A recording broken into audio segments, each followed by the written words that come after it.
your political theater to Texas. This is not about political theater. And it was more political theater than anything. It's nothing more than pure political theater. It's pure political theater. Hey everyone, I am doing something a little bit different. I decided I'm going to make some shorter videos on some special topics as they come up. I'll still be doing my lives, but there are certain things that I just want to touch on that are really quick, but I also think are important. And today I want to talk a bit about Donald Trump today says that he's going to attack Nigeria for alleged persecution of Christians. So this is what he said on Truth Social. If the Nigerian government continues to allow the killing of Christians, the USA will immediately stop all aid and assistance to Nigeria and may very well go into that now disgraced country, guns a-blazing, to completely wipe out the Islamic terrorists who are committing these horrible atrocities. I'm hereby instructing our Department of War to prepare for possible action. If we attack, it will be fast, vicious, and sweet, just like the terrorist thugs attacked our cherished Christians. Warning, the Nigerian government better move fast. And there's so many things that stood out to me in that, that it was just like, what? That's the reaction that I think a lot of people have had. So there's a number of things going on, and you may think, well, why Nigeria of all places? This is a place that he once called a shithole country, right? There's a number of things going on, and I'm just going to share some of my thoughts about it. So first, excuse me, this idea that he says that Nigeria is killing thousands of Christians, right? And so what's actually happening, or has been happening for some time, at least 2 decades, you have groups like Boko Haram. We heard about them before when they kidnapped all of these girls. I remember the whole Bring Back Our Girls movement. Even Michelle Obama got involved, caused a whole big thing. That's when a lot of people first heard about Boko Haram. They are a terrorist group that has been attacking people. We know this. You can go and look up Boko Haram and learn more about the killing and all other kinds of violence that they've enacted upon people. This is not a new thing. And so for the president to act like it's a new thing, it has to be coming from somewhere, right? So of course we want to do a deep dive, and we want to figure out, well, what could be the reason for this? So first, we know that it's not about Christians because the IOF, the Israelis, military forces, just today attacked Palestinian Christians, not allowing them to worship today. And they have been attacking the Christians. In fact, I'll share this article with you. Let's see. I was looking at this article. Let me make sure that I can show it. Okay. So in this article, the title is Israel Destroyed Christian Presence in Gaza and Palestinian Church Affairs, according to the Palestinian Church Affairs Committee. And this is not a new article. It came out, I believe, in September. But there's many articles that have been highlighting how Israel has basically destroyed the Christian presence in Palestine and continues to bomb churches and their institutions amid this so-called war on Gaza. And this has been an issue, for a long time. If they actually cared about Christians, right, they would not continue to fund Israel as their military forces kill Christian Palestinians and destroy all of their churches. We were hearing about that throughout, the war. They were not allowing the Palestinians to worship and celebrate the high holy holidays of, Christian holidays. So we know that it's not about Christianity. But what's really interesting is this idea that there is a war on Christianity kind of ties into this idea that they're pushing that there's a war on like white people in in various African nations, right? So we think about what was happening in South Africa. The president just said that they were going to limit refugee immigration to 7,500 people, primarily people from South Africa, white people from South Africa, because he claimed that there was a white genocide happening in South Africa, despite everybody and their mama who knows anything about anything saying, no, there is no white genocide in South Africa. He continues to say that. And we know that he's doing that. I mean, you should know that he's doing that because he is a he's a white supremacist.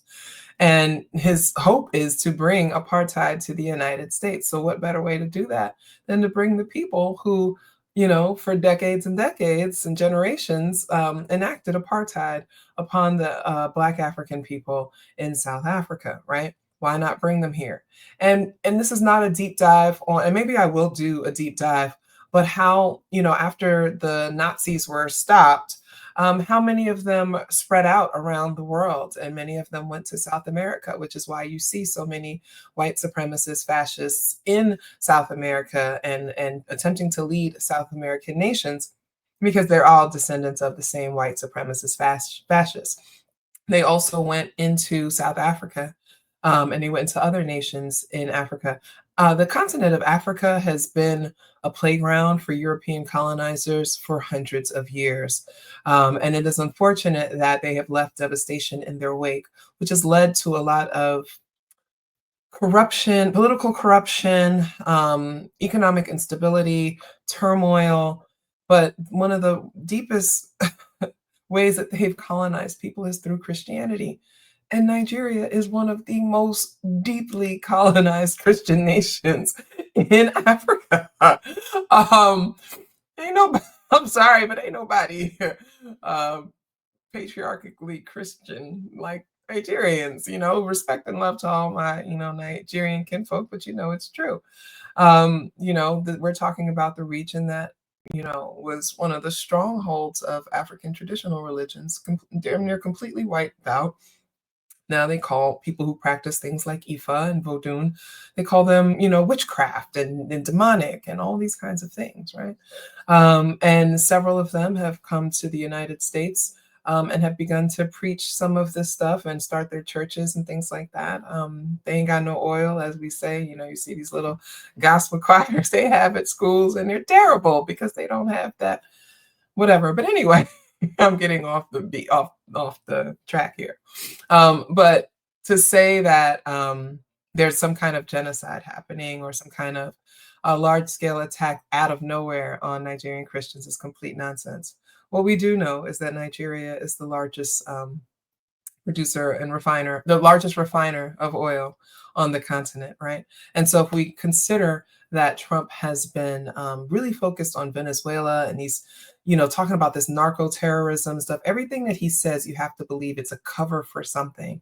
And so when he's talking about narco-terrorism and he's shooting these boats of innocent people that are in, just could be just fishermen and it could be whatever. They're just indiscriminately bombing boats, near Venezuela and things like that. We all know that this is related to the Venezuela oil situation. The United States has constantly set up and staged coups to try to overthrow governments that, stand in the way of U.S. interests, right? And Venezuela is no different from that. And what the United States has always hated is when Venezuela has leadership that says basically F you, right? But we know that the oil down there is what's really important. And so, with all these attacks and him trying to start these wars, again, to cover for the fact that he's a pedophile, and him and all of his raging folks, allegedly, and pedophile, now he's turning his, direction to Nigeria because they want the Nigerian oil. We should also note that when Trump has wanted to deport, because we can't call it a deportation when you're sending people to places other than their countries of origin, he's wanted to ship out all these immigrants that they've been kidnapping and disappearing off the streets. And since they shut down Alligator Alcatraz, he's had to find other nations to send them to. And unfortunately, there are some African nations like Rwanda and Eswatini that have accepted people for a price, of course. But Nigeria, again, said, Hell no, we're not doing that. So that's another reason that he has an issue with Nigeria, because he does not like to be told no. Yet another issue that he has with Nigeria is that Nigeria recognizes and stands with the Palestinian people.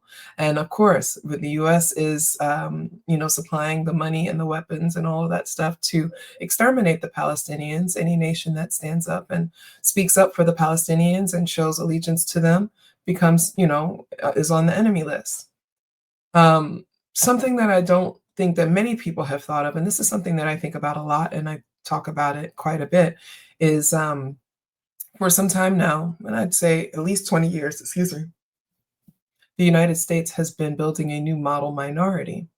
And if you ever heard of the term model minority, it usually refers to Asians. And it's this idea that racialized people do their best to assimilate into whiteness, and they behave in ways that people find respectable and, just kind of top tier, what have you. So when you look at the success of Asians in schools and technology and science and all those kinds of things, they have been billed as the model minority. But the truth is, the reason why so many Asians do well, or why it seems they disproportionately do well, and I'm using that term specifically for a reason, is that for when the United States immigration policy, they only allowed the best of the best to come in. And that has been part of the United States immigration policy ever since they opened the borders to whiten up America and allow people to come in through Ellis Island, the Europeans. Then they started to realize they were getting the dregs of European society, according to them. I'm not shading anybody or what have you, but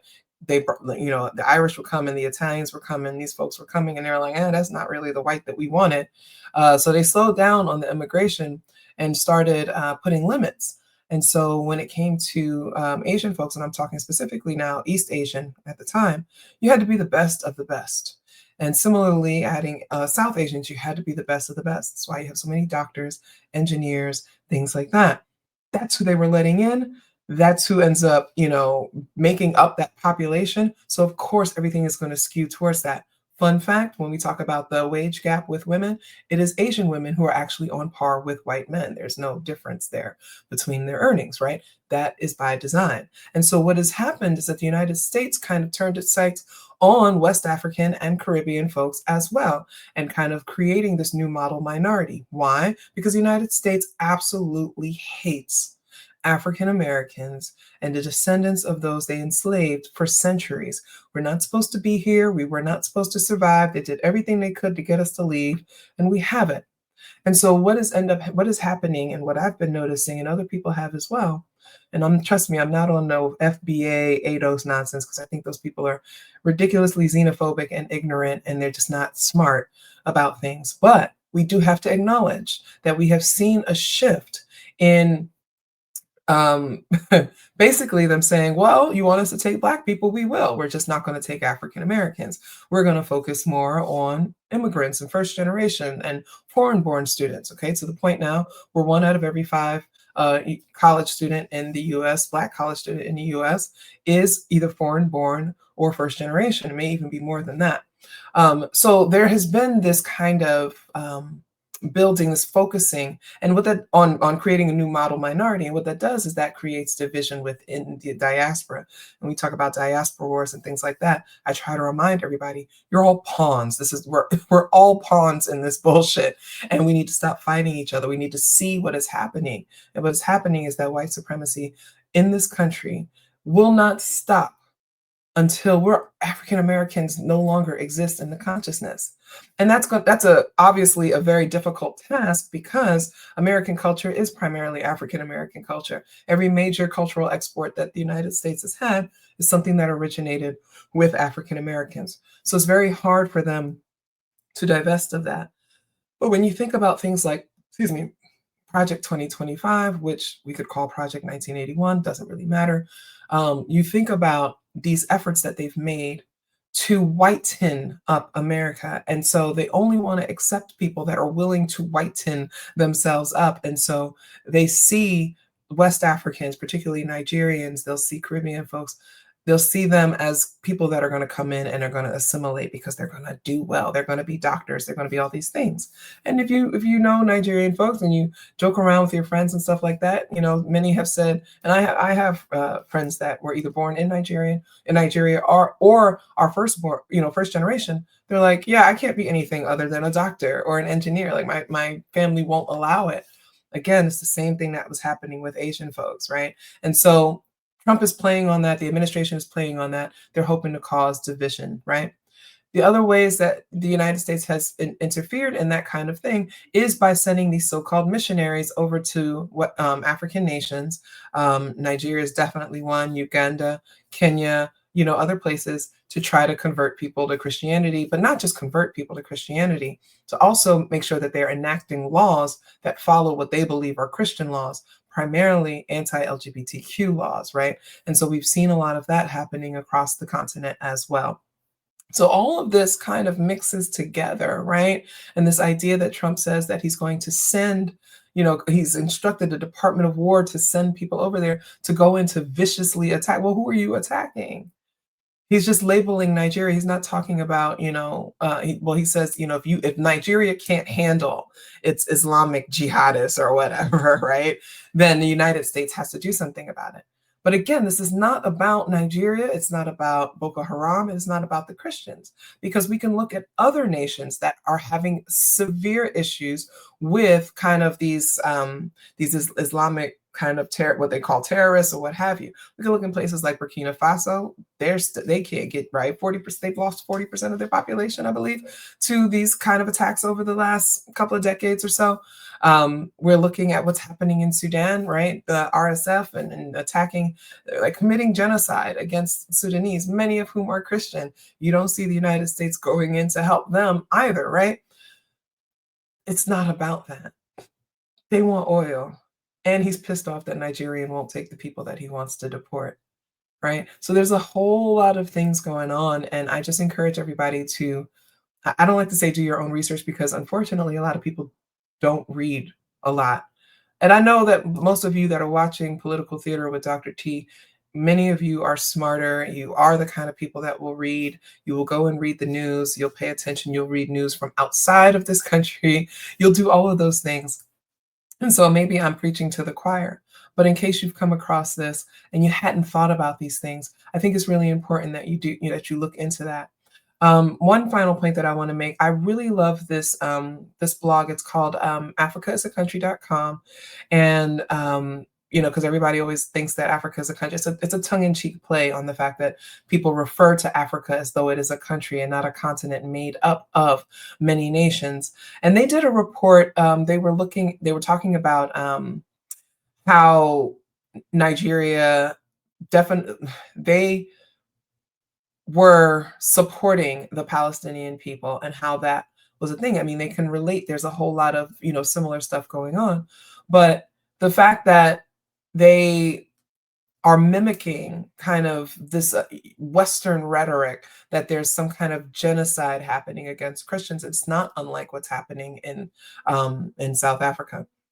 So they mentioned something. They said closely trailing local. They were talking about a speech that was given and kind of talking about reactions, and they said it's engineered a wave of falsified international outrage on claims of systematic killing of Christians amounting to genocide in Nigeria.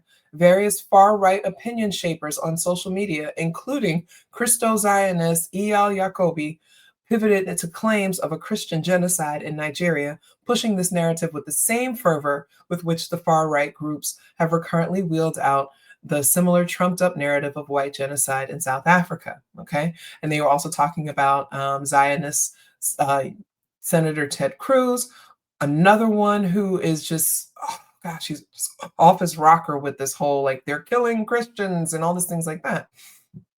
The reason why that's important because, and I'm going to share this with you, so I looked into this guy. Hold on, let me share my screen. This is his X profile, okay? And you all can see maybe a little bit. I wish I could make that bigger. But it says 23-year-old Penn grad, okay? Very shameful fellow Penn grad. and going into MIT, dedicated to combating anti-Americanism. Excuse me. You see him there with a picture with Donald Trump, and he's, a far right conservative influencer, but he's only 23 years old. And so the fact that he has this kind of influence, you see he has 224.3 thousand followers. Okay. And so he's been pushing this idea as well. And so what ends up happening is that Western nations, particularly the United States, tends to export folks like this to go and to fabricate these narratives to justify the United States imperialism, right? We always have to be mindful of that. But how does a 23-year-old Zionist have such influence over what's happening?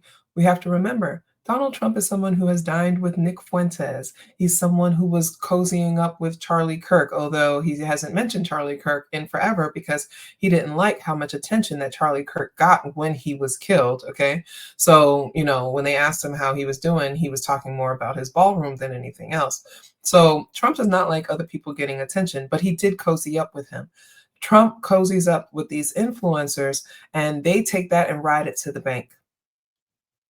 And we have to think about, how susceptible people are to this. And it's not just about people being susceptible. Already within them is, this white supremacy, this prejudice, this bigotry. And all they need is somebody who is a charismatic speaker, charming, possibly good looking, to come and validate all of the things that they've been too afraid to say. And then now they feel that they can say it too. So Trump is allowing an influencer to dictate foreign policy based on this made up narrative that there's a genocide happening against Christians in Nigeria. There are millions of people in Nigeria that have nothing to do with any of this. The last thing that needs to happen is for the United States to go into Nigeria with all of its arsenal and military force, and then just go in and start, attacking people and falsely accusing people of things. One of my followers on Threads also made a really great note saying that this also gives them justification to attack people that are here, Nigerian immigrants and first-generation students. Anybody who waves the Nigerian flag will be seen as a sympathizer for a terrorist nation, because he's going to come close. He's already called Nigeria a shithole country his first time around, but mark my words, he is going to designate, excuse me, this is what happens when I record late at night. Well, he's going to designate Nigeria as like some kind of terrorist nation, or a nation that is harboring terrorists. And therefore, if you are stateside and you are Nigerian, you support Nigeria, you can be labeled as a terrorist supporter, right? Any nonprofits that work specifically with Nigerian people will be flagged and will lose funding. Classes in colleges about history in Nigeria and culture in Nigeria will risk losing funding. This is how this works, okay? So I just laid out a few reasons why this is happening. I hope maybe give you some food for thought, and let's keep our eye on this. Remember, I am live on Tuesdays and Fridays at 7 p.m. Eastern time. You can join me on YouTube, and we always have a great time with the chats. And I'll be doing some more of these videos, just kind of giving my thoughts about these things, where I can be kind of focused and just drop some knowledge on you. Thank you so much for watching. And if you're new here, please subscribe to my channel. Hit that like button. I really appreciate all of your support, and we'll talk soon.